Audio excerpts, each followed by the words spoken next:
Hi, I'm Kevin O'Connor, and welcome back to Ask This Old House, where we'll go anywhere to answer your home improvement questions. Today, if you're working in the yard, you're going to be digging holes, and I'm going to show you just the right tools. You hit a root or a rock, you can simply wedge it right out of the ground without breaking the handle. And I'm going to show you how to keep this wall-to-wall carpet firmly attached to a staircase. And I'm headed to California to replace this old fixture with some high-efficiency recessed lights. There's a lot coming up today, so stick around. All right, Kevin, I have a pointed shovel and a trenching shovel. And I've got a transplanting shovel and a square shovel. Who knew there were so many different kinds of shovels? We've barely scratched the surface of the world of shovels. I guess so. So where's Tommy? Tom's out on a house call. And Richard? Well, Richard, he called. He said something came up. He was working from home. Oh, yeah, working from home, huh? Talk about shoveling it. The guy who lives here noticed he had a small problem at the top of his stairs. He decided to ignore it. He said, I'll fix it later. Well, that small problem turned into a big one. Let's see what happened. Hang on. Coming. Richard, what did you do? I told you, I took a flyer down the stairs, blew up my knee, broken toe. You're a week too late. You're unbelievable. Come on. Well, let's see what you did. Now, take your time. I don't want you to fall. All right, it's a Friday, and I noticed that this carpet is flipped up a little bit in the corner. Yeah. So I say, I really got to get to that, but I go away for the weekend. Monday morning, I come down the stairs. I hit this tread right here. It flips right off the carpet. Oh, yeah. I go flying, screaming like a schoolgirl. My knee is a mess. I bet you that was a pretty sight. It was not good. So they tell me 6 weeks in this brace, another 8 weeks of physical therapy. So can you help me? Oh, yeah, but, you know, I really think you need to see a doctor. No, not my knee. Oh, the carpet. Yeah, I can do the carpet, no problem. So there should have been a strip of wood right here to hold the carpet down. That is right here, and this thing went flying farther than I did. All right, well, that's called a piece of tackless. That's a tackless strip that holds the carpet to the tread. You know, I want to talk to the guy that named this. You know, maybe I hit my head, but this is a piece of wood filled with nothing but tacks. Well, it's tackless because years ago when they installed carpeting, they would drive tacks through the carpet. Now they don't have to do that with this tackless strip.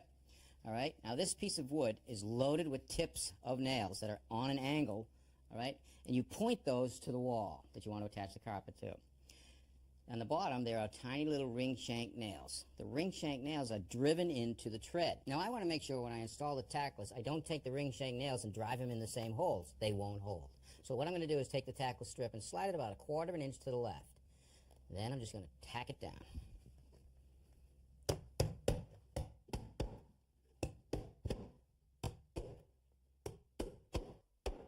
Okay, now the next thing I want to do is I want to pull the carpet up tight, and I want to work it around the nose of the tread and push it into the wall. Now to hold it there before I lock it into the tackless, I'm going to use this tool right here. It's called a kicker, a knee kicker.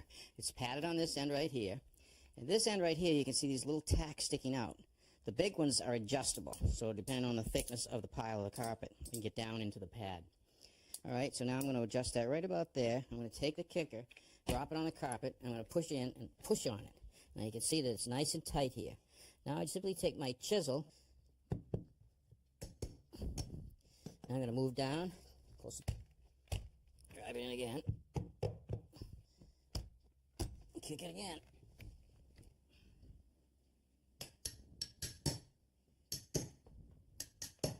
All right, now because it's you, I'll staple off the rest of these treads because I don't want you getting hurt. Thank you. Screaming like a little girl. And what do I owe you for this? Well, don't worry. You owe me.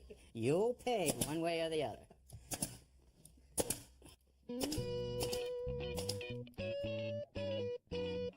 If you're going to be working in the yard, chances are you're going to be digging a hole. And for that, you need a good shovel. So, Roger, in your opinion, what makes for a good shovel?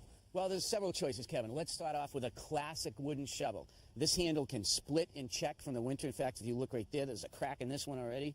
Look at the handle going into the blade. It's held in by a single rivet, and that's a weak point, too. Okay. The other weak point is if when you drive this into the ground, you hit a rock and you go to wedge up, you can snap this right in half. So, in your opinion, the wooden handle shovel is not for you? No, but there is an upgrade, a fiberglass handled shovel. Okay. Take a look at this one here. You can see it's fiberglass down to a simple connection, and it still has the rivet. But this is a little stronger than the wooden handled one. All right, but do you think this is the best shovel that you can get? No, this is what we use on our crew. This is a heavy, heavy fiberglass. You feel how heavy that is. Oh, yeah, big difference. Right? Now, look at the connection. This is a ferrule that's pressed down over the shovel itself to hold it on tight. That'll never fail. And if you put this in the ground, you hit a root or a rock, you can simply wedge it right out of the ground without breaking the handle. handle. All right, heavy fiberglass and the best connection you can find. That makes for a good shovel. Yeah. Let's talk about how we use these things to dig a hole. One of the first things you want to look for is these pads for your feet. It allows you to really put pressure on the shovel and drive it into the ground. So what I do is I stand up nice and straight, line up the shovel like that, and simply push it into the ground. And you've told us this before, about how you should use your feet to push this as opposed to just your arms. If you're going like this all day,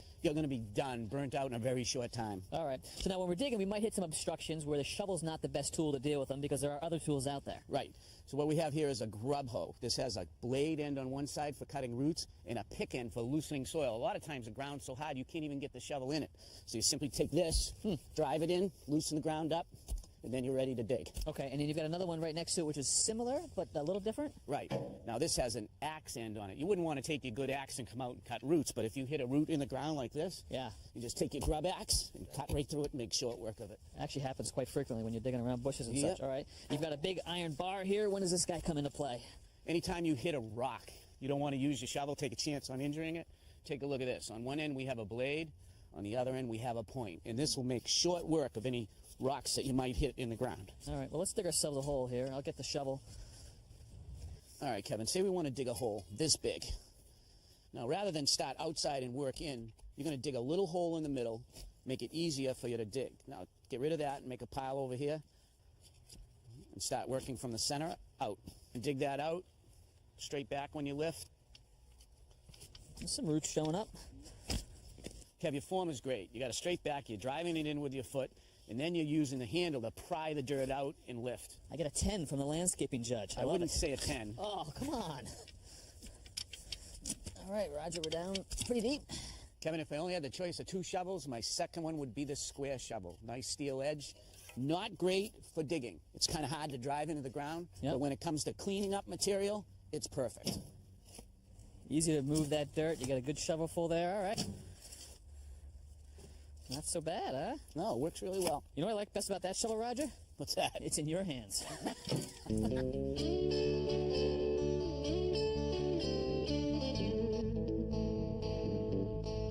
This is my kitchen, and this is the only light in it. We have a center fluorescent fixture that's been here for 25 years. It flickers, it's noisy ballast, and it's just ugly. Steve, the solution for your kitchen is to get rid of these fluorescent lights and the old fixture, and we're going to replace it with recessed lights. In fact, 6 of them. You can see that the electrician has already laid out the location of where those recessed lights are going to be. And Charles, you've also brought us a nice display of sort of the options of recess that are on the market right now, which is terrific. That's true. This is what we like to bring out to the homeowners to show them the different types of light bulbs that you can use in recess lights. So let's talk about the different types. What are we starting with right down here? This is your incandescent recess light. It's a standard flood lamp light bulb, similar to this here. It just screws into your standard light bulb socket. That's incandescent. We can also have a screw-in. This is halogen, correct? That's correct. Or you can use your energy-saving compact CFL fluorescents. Compact fluorescent. All right, so that's option number 1. Second one is a little smaller profile. That's a halogen bulb? That's correct. It's a low-voltage halogen MR16 lamp. Nice, bright, white light. That's right. Although that one throws a lot of heat, doesn't it? A lot of heat, but it lights up pictures really well. How about this guy right here? That is your fluorescent recess light. So this is a can specifically made for compact fluorescents, right? We've got a bulb that doesn't screw in, but actually plugs in with 4 pins. And people don't like the flicker or the buzz that we get from these. I mean, Steve, you don't like it. You've got it in your kitchen with the big tubes. How do you control that flickering and buzz? Well, what they've came out with is the new electronic ballast, and the electronic ballast will eliminate those problems. Nice, okay. And then the last guy here, what are we looking at? That there is your LED recess light. So light-emitting diode, and it's basically a circuit board. There really isn't a lamp. There are a cluster of diodes right there, and that's what gives off the light source. That's correct. All right, and these guys are super efficient, and this is the one that you've actually chosen to put into your kitchen. Yes. All right, so LED it is. Let's talk about the light bulbs themselves in terms of, what do they cost and how long do they last? Okay.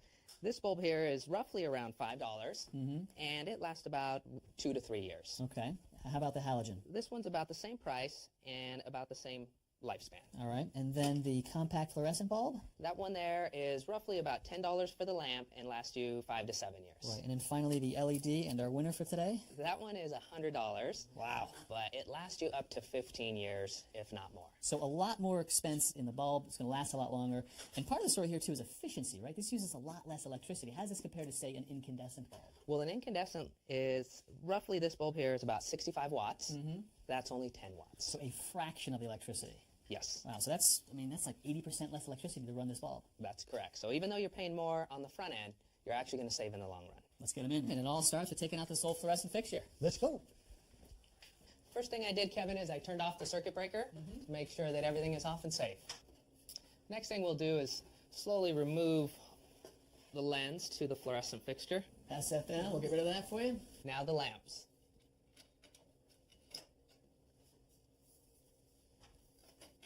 Next, we'll remove the center so that we can disconnect the ballast. What I'm doing here is disconnecting the ballast. Even though I turned off the power to the breaker, I still like to cap off the wires just in case somebody happens to turn it back on. Now we just unscrew the fixture from the ceiling. That's one. I got it. Okay, you got it? Yep. Get the other one. Great. Okay, now that this is down, we can continue with the recessed lights. What we did is we installed plastic. It gets really dusty when we cut these recessed lights in. Yep. And we've laid out the location of our recessed lights with these paper templates here. Yeah, we like to try to get them nice and even. In some cases, we do run into a few obstacles. So we were up in the attic and we found some ceiling joists, we found some water pipes, a gas pipe that goes this way, and some wires. So this is sort of a compromised location that's good for lighting but avoids those obstructions. That's right. All right, so you are ready to drill. Well, I love this. You got a 6-inch hole saw, center bit attached to your cordless drill. But this is the part I like, a little catch-all for all the dust. That's right. This really helps us out. It helps catch the majority of the dust to keep the job clean. All right, let's get to it. All right.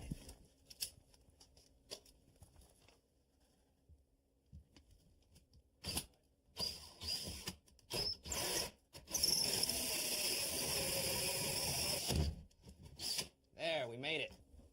Oh, beautiful. Perfect hole, no dust.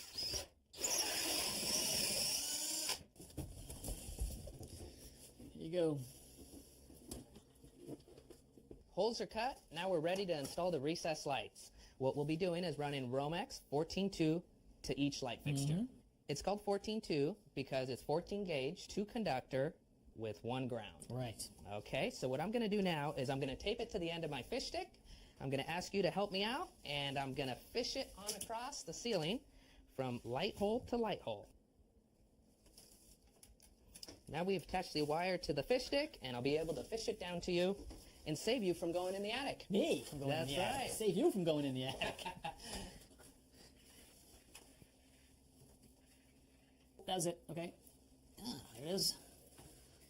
Definitely easier than going up in the attic. Definitely easier. There it is. Now that we got the right length, we will cut the wire.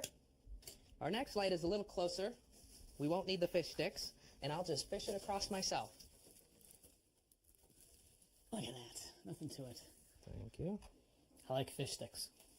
Aren't they great? And got it. This is the recessed light we will be installing today. We're using a remodel housing, which will allow us to install the can light from down below and not have to go into the attic.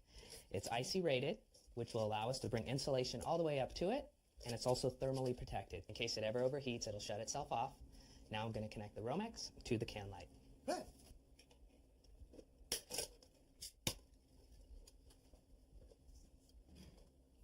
I push the Romex into the connector. Now I'm ready to make my connections. The new recessed lights come with quick push-in connectors that allows you to take the wire, push it right into the back here, and you shove it in. And as you can see, it's really quick and easy. I'm old-fashioned. I like to do it the old way. I like to cut the connectors off and do it the old way, strip the wire, twist them together, and make a nice tight connection.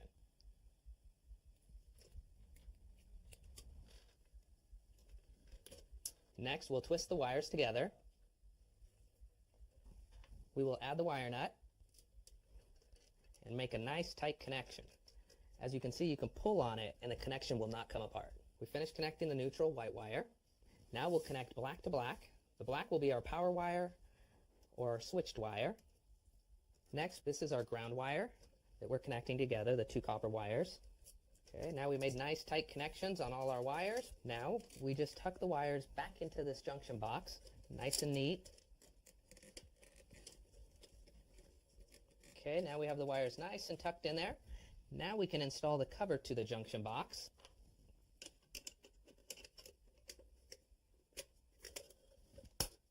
There, now we've concealed all the wires into the junction box. It's nice and safe. Now we just slide the recessed light up into the ceiling. Now you might ask, how does this fixture attach? Let me pull it down and show you real quick. It has 4 clips, and you just push them out like this. All 4 of them will end up grabbing the plaster and making a nice solid contact. This type of housing is called a remodel housing. Now I'm ready to slip it in and clip it down.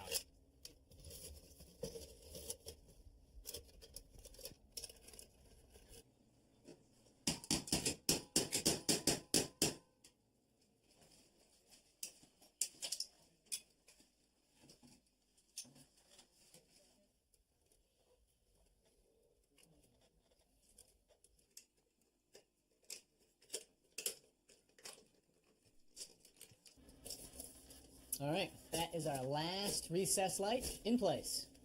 Nice. So we got the cans in the ceiling. How do we get power up to the cans? What we're going to do, this switch used to control the old fluorescent light. We have our power source that comes in from the panel, and we have a switched wire that goes up into the attic. We're going to tap into that switch wire and connect our new recessed lights. So it's up to the attic. Let's go. This is the old Romex that comes up from the switch. This is my new Romex that connects to all my new recessed lights. I push the wires into the junction box, and now I'm going to make all my connections. I am now connecting the ground wires. I've bonded the ground to my metal box and connecting my grounds together. Push that to the back, nice and neat. Next, we'll connect our neutrals, white wires.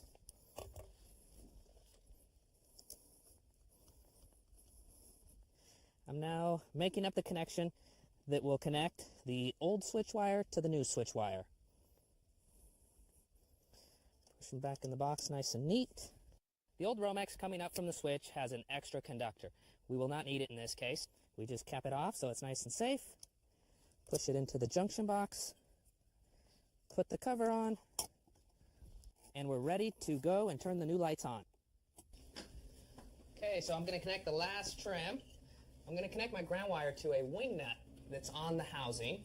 Already there for you, right? Ready to go. Okay, our ground is nice and secure. Next, all we do is screw it in just like a standard light bulb. So you're just screwing it right in there. I mean, does that mean that, since you've got the light and the trim package right here for this LED, that you could retrofit this piece into any existing incandescent 6-inch can? That is right. We do it all the time. That's great. All right, let's get up there and see how she looks. There, we're all set. Now we're ready to flip on the switch and turn on the lights. All right, let's fire it up. Ready? Here we go. Wow! This is neat. Yeah. Far cry from your old bank of fluorescents, right? This is way better. So we've got to patch this right here, but the wire's already out of that junction box, a little bit of plaster and paint, and you'll never know the old fixture was there. Fantastic. I can do that. All right. Thank you, Charles. My pleasure. Hey, nice job. These look great. Thanks. What I love about that piece is that I find now that I can have LED technology like this in a replacement bulb. That means I can actually go into my recessed cans in my house and screw that right in and put the regular trim on. They also make a pre-finished bulb, so here's a new trim kit that goes there. This is going to my kitchen. Hey, wait a minute. You better get rid of those crutches because I'm not going down. Come on back, baby. Come on. But look at this. They make an LED and a candelabra bulb. It also, in the package, it comes with 2 different socket attachments, so you can unscrew it for a smaller socket. And if you want an LED alternative for halogen, you've got one of those. This is your traditional MR16 halogen bulb. A lot of people like these because they're super bright. Well, here is the LED alternative. And they both have the pin connector right back there, so you unplug this and plug this guy in. But I think this is the big story right here. There are billions of these traditional incandescent light bulbs. They call this an A-lamp. And now we have efficient alternatives to these. We all are familiar with the compact fluorescents. This is a pigtail, but this is also a compact fluorescent, and it has a lens put over it, right? So it looks more like your traditional A-lamp. But this is the guy that gets me excited. It is LED, made to look like the A lamp, and if you can screw this into your lamp or fixture, well, you can screw in LED.